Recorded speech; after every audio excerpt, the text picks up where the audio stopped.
공동체 공유 가치의 이해와 실천, 애국심을 조사했습니다. 차례입니다. 애국심의 개념과 중요성. 애국심의 한자 뜻. 사랑의 나라고 마음심. 애국심이란 나라를 사랑하는 마음을 뜻합니다. 애국심의 개념은 자기가 속해 있는 국가를 사랑하고 그 사랑을 바탕으로 국가에 대하여 충성 헌신하려는 의식이나 신념입니다.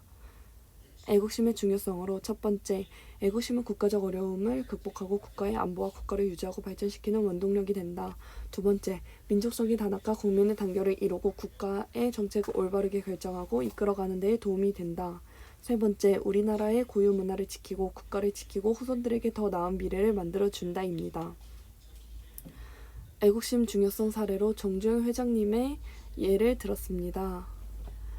제가 여기서 가장 인상 깊게 봤던 것은 롱바텀에게 500원짜리 지폐에 그려진 거북선을 보여주며 우리는 영국보다 300년 앞서 철갑선을 만들었다 라며 우리는 할 수 있으니 믿어달라고 설득하여 추천서를 받아낸 것입니다. 우리가 지금은 조선소는 없지만 배를 계약해주면 그걸로 돈을 빌려 조선소를 지은 뒤 배를 만들어주겠다라는 말도 안 되는 일을 실현시켰다는 것이 정말 멋있었습니다. 정주영 회장님이 쓰신 이 땅에 태어나서 중 의미 있는 구절입니다. 우리 한국인은 모두 작심만 하면 뛰어난 정신력으로 어떤 난관도 돌파할 수 있는 민족이고 무슨 일이라도 훌륭하게 성공시킬 수 있는 아주 특별한 능력과 저력이 있는 사람들이다 라는 구절이 마음에 남았습니다.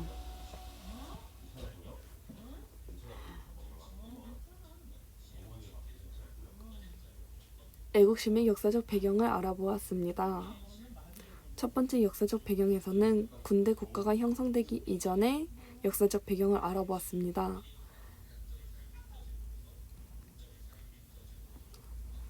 참다운 조국으로서의 대항하지 않고 평화적으로 공존하며 가족적으로 상부상조하는 것을 근대적 애국심의 의미로 두었습니다.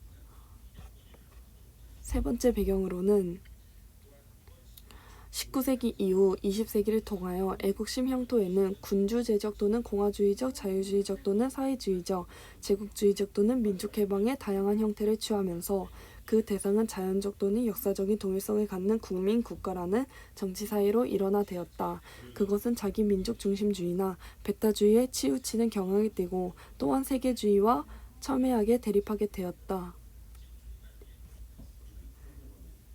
현재 애국심의 배경은 국민은 자신의 나라가 진실로 국민을 위하고 평화를 사랑하는 나라가 되었을 때 또는 그러한 나라를 만들기 위하여 발휘하는 애국심이라야 참된 애국심이며 세계는 한 가족이라는 관점에서 전쟁 없는 평화와 공리주의로서 최대 다수, 최대 행복을 목표로 향해 나아가야 할 것이다. 애국심에 대한 다양한 견해와 실태를 조사했습니다. 긍정적 시각과 부정적 시각을 나눴습니다. 현재 사람들이 생각하는 애국심이란 교육으로 만들어진 애국심은 북한을 떠오르게 하네요. 애국심은 자라면서 나라가 믿을만하고 자신이 살아가기에 문제가 없다면 자연스레 갖게 되는 마음입니다. 요즘 젊은 사람들은 애국심이 부족한 것 같아요. 우리가 국민으로서 애국심을 가져야 하는 이유를 알아야 하는 것도 사실이고 애국심에 관한 교육을 받아야 하는 것도 맞다고 생각합니다. 하지만 우리가 애국심 교육을 배우는 목적이 나라를 위해 헌신하고 희생하는 정신을 갖게 하는 것으로 교육한다면 문제가 있다고 생각합니다. 또한 유튜브에 애국심을 쳤을 때 나온 영상들입니다. 애국심을 강요하는 것이 정상적인 모습일까? 모든 애국심이 좋은 것은 아니다. 양명성을 지닌 애국심. 외국인들이 말하는 한국의 애국심. 저는 이것들을 보았을 때 대부분의 반응들이 부정적이라고 생각했습니다. 과거와 달리 현재는 개인주의가 커지면서 자신의 행복이 가장 중요해졌습니다. 내 행복을 위해 살기도 바쁜데 나라가 국민에게 해주는 것이 무엇이 있길래 애국심을 갖냐? 우선 나부터 잘 먹고 잘 살아야 애국심이 생기지 않겠냐는 반응들이었습니다. 과거의 애국심에 대한 부정적인 시선과 나라에 헌신하고 희생해봤자 돌아오는 것이 없다는 사람들의 생각이 대다수였습니다. 제4장 바람직한 애국심을 위한 실천 계획입니다. 첫 번째, 국가의 상징물 조사하기. 두 번째, 애국심 관련 영화 보고 감상평 작성하기. 세 번째, 우리나라 애국심 인물 조사하기. 네 번째, 애국심과 관련된 최신 문화 알아보기입니다. 주차별 실천 계획을 적었습니다.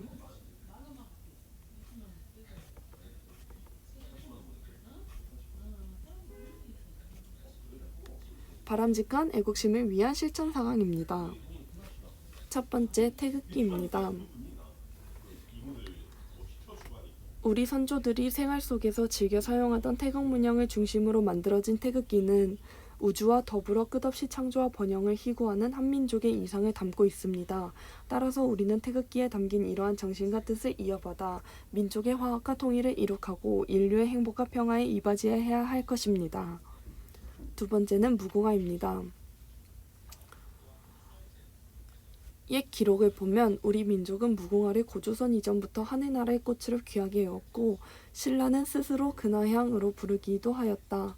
중국에서 우리나라를 예로부터 무궁화가 피고 지는 군자의 나라라고 칭송했다. 이와 같이 무궁화에 대한 우리 민족의 한결같은 사랑은 일제감정기에도 계속되었고 광복 후에 무궁화를 자연스레 나라꽃으로 자리잡게 되었습니다.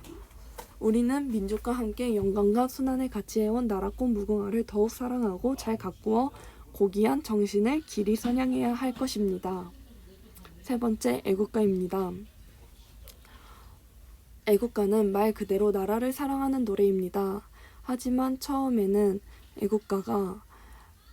애국가의 곡조는 스코틀랜드 민요 올드 랭사인이었습니다. 하지만 해외에서 활동 중이었던 아닉테는 애국가의 남의 나라 노래를 붙여 부르는 것은 안타깝게 여겨서 애국가를 작곡하였습니다. 광복 이후 정부 수련 무렵까지 스코틀랜드 민요에 맞춰 부르다가 1948년에 대한민국 정부가 수립된 이후 현재의 노랫말과 함께 아닉테가 작곡한 곡조의 애국가가 정부의 공식 행사에 사용되고 가끔 학교의 교과서에도 실리면서 전국적으로 애창되기 시작하였습니다. 한 세기에 가까운 세월 동안 슬플 때나 기쁠 때나 우리 결의와 운명이 같이 해온 애국가를 부를 때마다 우리는 선조들의 나라사랑 정신을 새롭게 되새겨야 할 것입니다. 4.5주차에는 명량에 대하여 조사하였습니다. 가장 머릿속에 남았던 말은 살고자 하면 필히 죽을 것이고 또한 죽고자 하면 살 것이다 라는 말입니다. 불가능을 가능하게 만드는 이순신 장군님을 한 번 더 마음속에 새길 수 있는 영화였고 잊고 있었던 과거의 명량 대첩에 대해 공부할 수 있었으며 그때 싸워주신 조상님들 덕분에 우리나라가 지금처럼 안전하고 멋지게 자리 잡을 수 있었음에 감사한 마음이 들었습니다. 6, 7주차는 암살에 대한 감상평입니다. 1933년 일제 식민지 시대라는 우리의 슬픈 역사를 배경으로 제작된 영화입니다. 대한민국 임시정부 및 독립군의 활약에 관한 내용을 담았습니다. 가장 기억에 남았던 부분이 두 부분이었는데 첫 번째는 독립운동가들이 어쩔 수 없이 헤어져야 하는 상황에서 다음을 기약하며 서로를 잊지 말라고 헤어지는 장면이었습니다. 그것은 마치 지금 헤어지면 만날 수 없을 운명처럼 말하는 것이 슬펐습니다. 하지만 이 시대 때는 충분히 그럴 수 있는 시대였습니다. 언제 죽을지도 언제 사라질지도 모르는 시대였습니다. 두 번째로는 태극기 앞에서 사진을 찍는 장면입니다. 대한민국 독립만세를 외치는 장면이 가장 뭉클한 장면이었습니다. 9주차 유관순 열사에 대하여 조사했습니다. 우리를 위해 독립운동을 해주신 유관순 열사의 유언이 마음이 아팠습니다. 내 손톱이 빠져나가고 내 귀와 코가 잘리고 내 다리가 부러져도 그 고통은 이길 수 있사오나 나라를 잃어버린 그 고통만은 견딜 수가 없습니다. 나라에 바칠 목숨이 오직 하나밖에 없는 것이 이 소녀의 유일한 슬픔입니다. 10주차 나의 땅 비와이를 조사했습니다. 여기서 가장 기억에 남았던 뮤비의 한 장면은 화면에 등장하는 금시계와 은시계는 1932년 상해 홍커우 거사 당일 윤봉길 의사는 자신의 회중시계를 건네며 김구 선생에게 이렇게 말했다. 저하고 바꿉시다. 제 시계는 앞으로 1시간밖에 쓸 데가 없으니까요. 약 1시간 후에 자기가 세상을 뜰 거라는 것을 암시하는 듯한 말이 뭔가 속상하고 뭉클한 말이었습니다. 11주차 범 내려온다 이날치. 이번 연도에 뜨고 있는 노래입니다. 이날치는 국악 판소리를 기반으로 하는 밴드로 국악의 매력과 밴드의 매력을 둘 다 보여주는 아티스트입니다. 범 내려온다는 이날치의 밴드의 대표곡으로 국악과 락 사운드가 융합하여 한국 특유의 사운드를 현대적으로 풀어냈다는 특징이 있습니다. 이러한 것이 해외에서 낯선 풍경과 흥겨운 음악에 매료된 반응이었습니다. 서로가 하나가 된 듯한 정겨운 느낌과 공동체 의식을 심어주고 해외에서는 우리나라의 인지도를 높이는 데 도움이 되었다고 생각합니다. 초등교육부터 대학 교육까지 받아오면서 애국심에 대한 교육을 받았던 기억이 별로 없었습니다. 하지만 한국사와 도덕을 배우면서 애국심에 대한 인식과 중요성이 나도 모르게 나에게 스며드는 것 같았습니다. 나라에 비해 우리나라 사람들은 애국심이 많다고 생각하지만 시간이 지날수록 애국심에 대한 관심도가 떨어지고 애국심도 떨어지고 있다고 생각합니다. 이번 활동을 통하여 몰랐던 사실도 많이 알게 되었습니다. 특히 가장 기억에 남는 것은 현대그룹 정주현 회장님이 조선소를 만들기 위해 얼마나 노력하셨는지 알게 되었습니다. 애국심이 없었더라면 그게 가능한 일이었을까 의문이었습니다. 사람들은 자신이 애국심 때문에 어떤 행동을 하는지 인지하지 못하는 것 같습니다.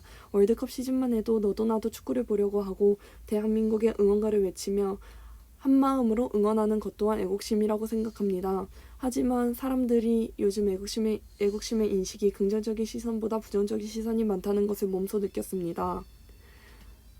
애국심에 대한 마음만은 한마음이었으면 좋겠다고 생각했고 그러기 위해 20, 30대가 노력을 많이 해야 된다고 생각합니다. 국수주의와 같은 우리나라만 최고다라는 잘못된 애국심이 아니라 올바르고 바람직한 애국심을 기르기 위해 나 또한 노력해야겠다고 느꼈습니다. 지금의 대한민국을 있게 해주신, 지금의 우리를 있게 해주신 조상님들에게 감사하는 마음을 항상 갖고 살아야겠다고 다짐했습니다. 이번 활동은 저에게 정말 의미 있는 시간이었고 한 걸음 성장할 수 있게 해주신 교수님께 감사 인사드립니다. 교수님 감사합니다. 존경합니다. 참고 자료입니다. 감사합니다.